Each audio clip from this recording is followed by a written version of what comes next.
Good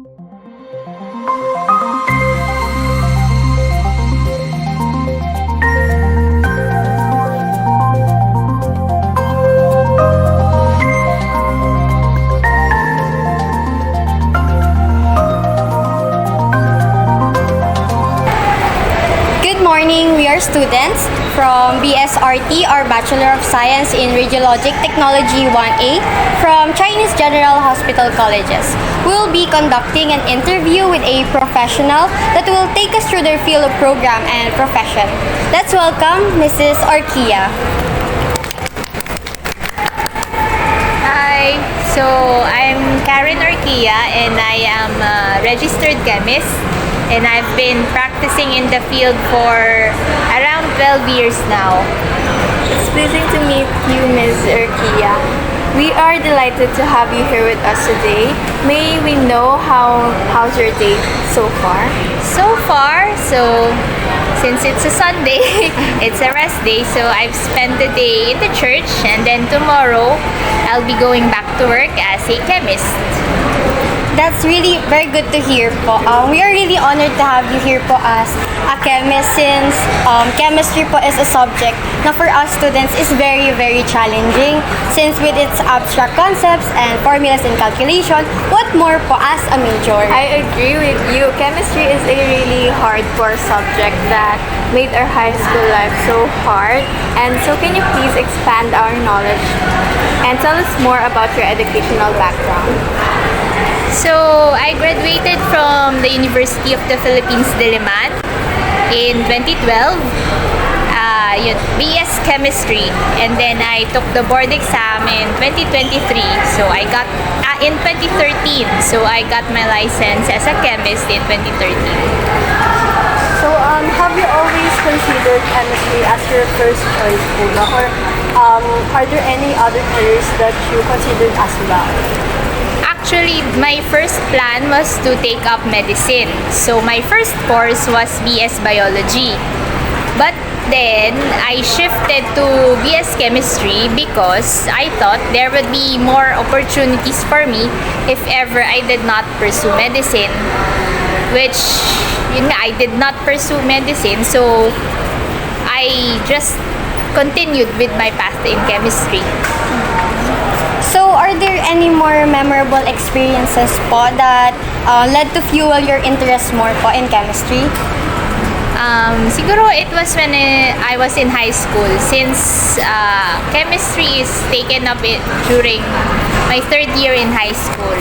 And I remember very well how I was very fond of that subject back then because to me it was interesting knowing about how things work, how things come about, the reason behind the reactions, the color changes, the elements. So I enjoyed those things in high school.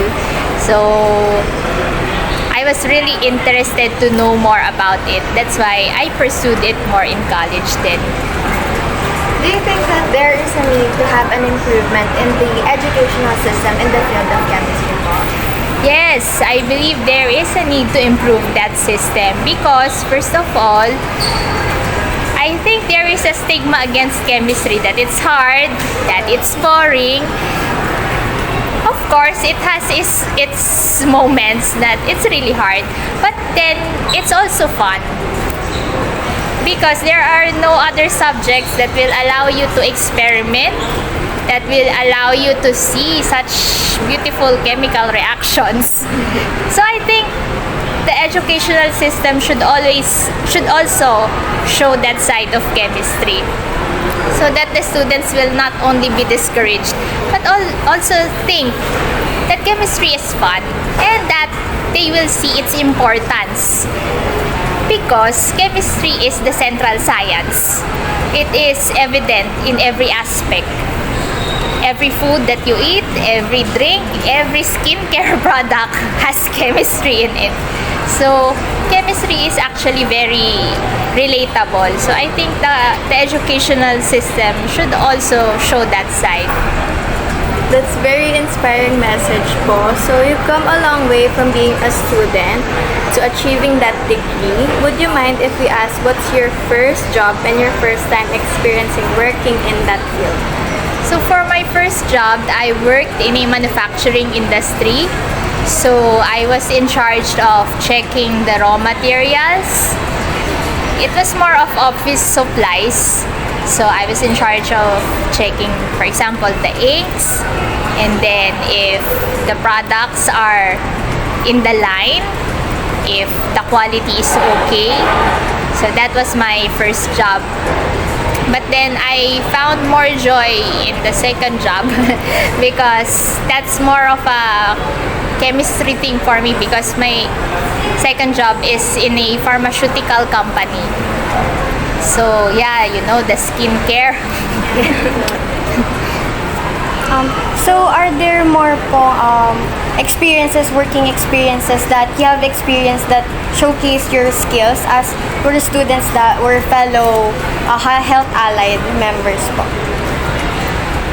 Siguro,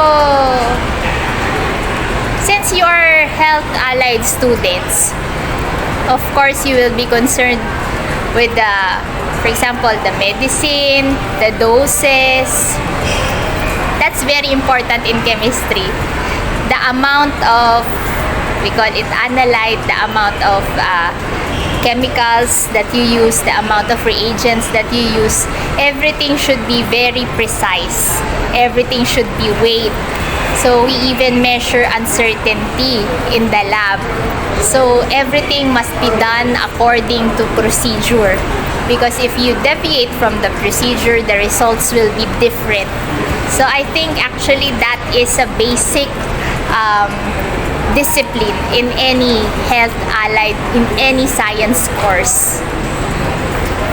So since it's inevitable to work in a toxic work environment in the medical field, how do you use your skills to cope up with that environment? It's actually very toxic. It's especially I also work with toxic chemicals. So I think how to cope up knowledge, you have to know how to, for example, this certain reagent, you have to know how to handle it. It's cliche, but knowledge is power. If you know how to handle the specific reagent, the specific chemical, you will know how to keep yourself safe. You will know the proper protective equipment that you will use. So if you know what you are facing, you will also know how to protect yourself. So it will be less harmful for you. So from your past experiences po, how would you consider your job? Is it a profession, what one can be paid for? Mission, what the world needs? Passion, what one loves? Or vocation, what one is devoted to, and why? I consider it all of the above. Okay. Profession because it pays. Of course, pag fresh grad, medyo mababa pa. But when you develop the skills, the more you develop your skills, the more you advance with your knowledge, the pay also goes with it. Because they are actually paying for your skills. And then I also consider it as a vocation because I believe it's something the world needs. Because as I said earlier, everything that we consume has chemistry in it. You have to be sure that what you eat is safe. And that goes through a lot of chemical testing. I know that because I currently work in a testing lab and we test food samples. So before those food samples are released in the market, we have to make sure that it's safe for people to eat. And then, of course, it's also evident even in construction, even in the clothes that we wear. So I believe that it's part of my job to be excellent in it so that the products I release will be safe for people to consume. And yeah, I also, it's it's also my interest. It's always been fun for me to work in the lab. There's no yeah, being in front of the computer, it's different than being in the lab and mixing things and seeing things smoke and change color. That is fun for me. So every day that I spend in the lab, I'm grateful for it because I'm being paid for what I love to do. So I guess that's Then, my... can you still see yourself 10 to 20 years from now? 10 to 20 years from now, of course, I cannot anymore stay in the lab because it will also be dangerous for me, for my health, to be continuously exposed in those chemicals. But I still see myself in the same field. I will definitely be in the same field. So I'm planning to maybe become an auditor. So instead of the one working in the labs, I will be the one auditing the labs if what they are doing is correct, if they are following procedure. So not anymore in the exact position but still in the same field. So having been in the chemical industry for a long time, what advice can you give to students about this career since we have only encountered chemistry for briefly in senior high school? Give chemistry a chance. It's not scary. It's not hard. Chemistry is actually a way of seeing things, of looking things, of... You know, when I look at water, I don't only see water. I see water molecules and hydrogen atoms and oxygen atoms. So give chemistry a chance because it's fun to learn. And it's important to learn it so that you're not just consuming things. You have to know what you are consuming. And yeah, and if you want to pursue it, you will find out that there's also a lot of job opportunities that will open for you. What do you think about what are the advantages and disadvantages about working in a chemistry field? So disadvantages, of course, it can be harmful because yun nga, I am exposed to different chemical reagents which could have negative side effects on my health. So that's one disadvantage. But the advantage is, number one, if you love it, it will be good for you. Number two, there's a lot of opportunities in the Philippines and in abroad. There's actually a lot of need for licensed chemists in our country now because everybody's going abroad. So there's a big need of licensed chemists here in the country. So that's what I think the advantages are. So for our last but not the least question po, as a graduate yourself, would you recommend this path or this field to future or students that want chemistry? I recommend it very much. If you like learning about stuff, knowing why they behave that way, go for chemistry. It's hard, but it's worth it. And again, there's a lot of opportunities waiting for you. There's chemistry itself, there's research, you can go to med, you can go to other allied sciences, you can become a biochemist, a geochemist. So a lot of doors will open for you if you take up chemistry. That's really great advice for students that want to expand their field. So thank you, Mrs. Arquilla. You really expanded our knowledge in the world of chemistry.